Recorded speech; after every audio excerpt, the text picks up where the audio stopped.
Yo, hello guys and welcome back again to a new video. In today's tutorial, I will make sure to show you how you can set up a dropshipping in AliExpress. So how you can actually use AliExpress as a seller, not a buyer. So that's what I'm going to show you in this video. So first of all guys, if you want to AliExpress and you open the page, so let's open this page, you will see that the page will only show you the products and stuff that they are selling, etc.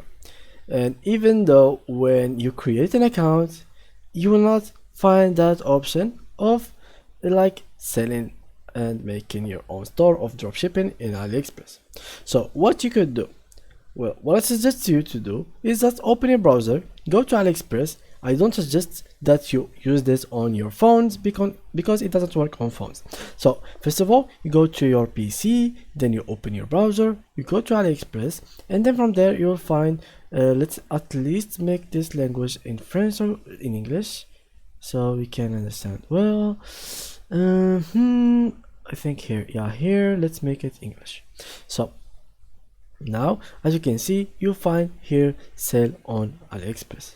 So after you click on this, seller login, and basically here if we try to translate this page to something, let's try to translate it to Dutch.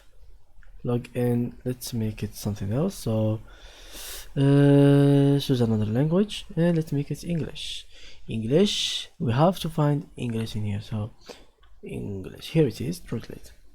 Please log in with the seller account, to do not use the buyer account. So there is a difference between a seller account and the buyer account. So now what we're gonna do is join now for free, which is here.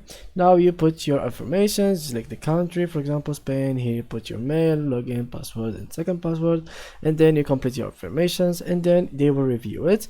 After that, they will accept your account and you will be able to create your first store on AliExpress and start dropshipping.